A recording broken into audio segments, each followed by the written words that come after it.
બાપુ, વાલ્મીકી રામાયણમાં એક બહુ સુંદર પ્રસંગ છે. સીતાજીનું હરણ થઈ ગયું છે અને હવે વનમાં રામ અને લખન બે ભાઈઓ છે.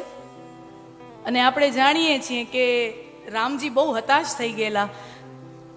આમ તમે વિચાર કરો, અયોધ્યાથી પત્ની અને નાના ભાઈને નીકળેલા હોય તો એક જવાબદાર પુરુષ તરીકે, એક મોભી તરીકે કેટલી મોટી જવાબદારી હોય.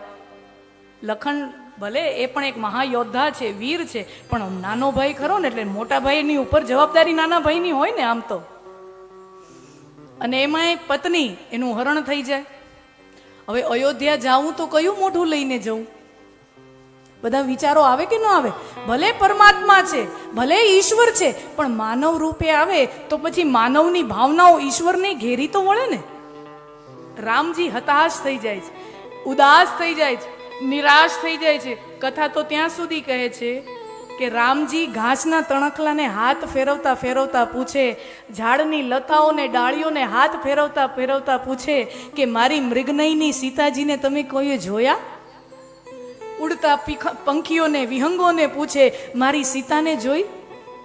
ઘાસના તણખલાને હાથ ફેરવતા પૂછે, તમારી બેનને જોયા?